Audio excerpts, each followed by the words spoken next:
Welcome to 5 Minute Clinics, where I share music production tips I haven't come across other places in YouTube in 5 minutes or less. And remember, if you do find this useful, please like and subscribe. That way you'll get updates when each new video comes out.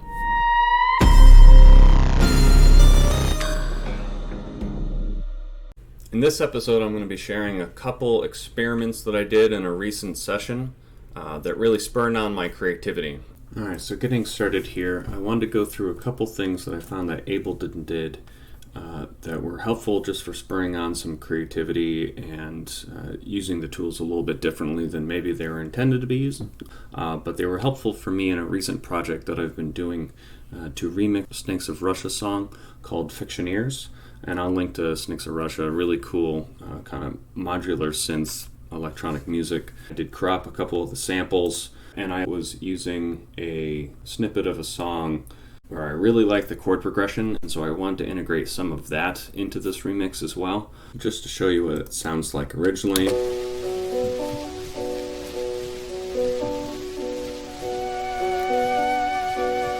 It's a piece for a piano and two violins.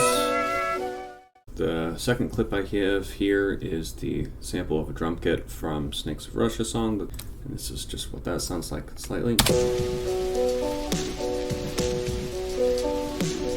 But I had those two pieces and I wanted to see what I could do with them, just to experiment and kind of hope for some of those happy accidents. One tool that Ableton has is their attempt at converting harmony to new MIDI tracks. This basically has mixed success in my experience, especially if it's a recording like this, where it's fairly old and the recording quality is not very good. You're also talking about multiple types of instruments with different tonal qualities on top of each other. However, it creates some interesting results. So if we converted this harmony to a new MIDI track, and let's just solo that and see what it sounds like.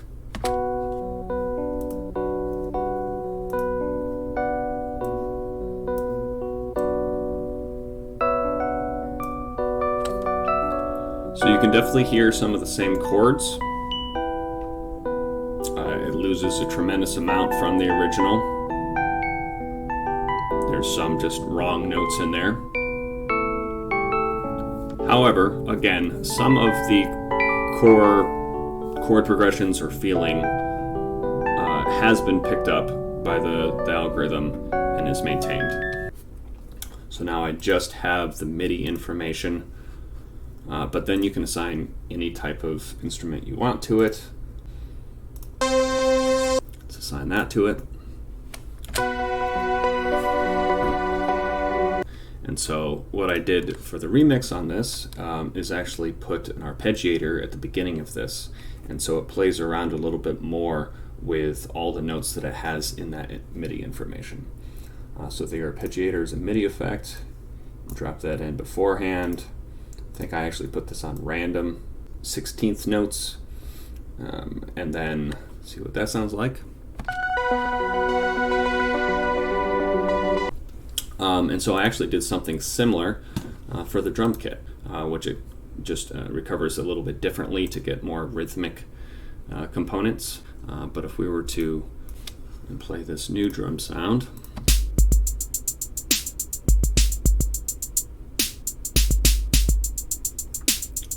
so it actually recovered this fairly well.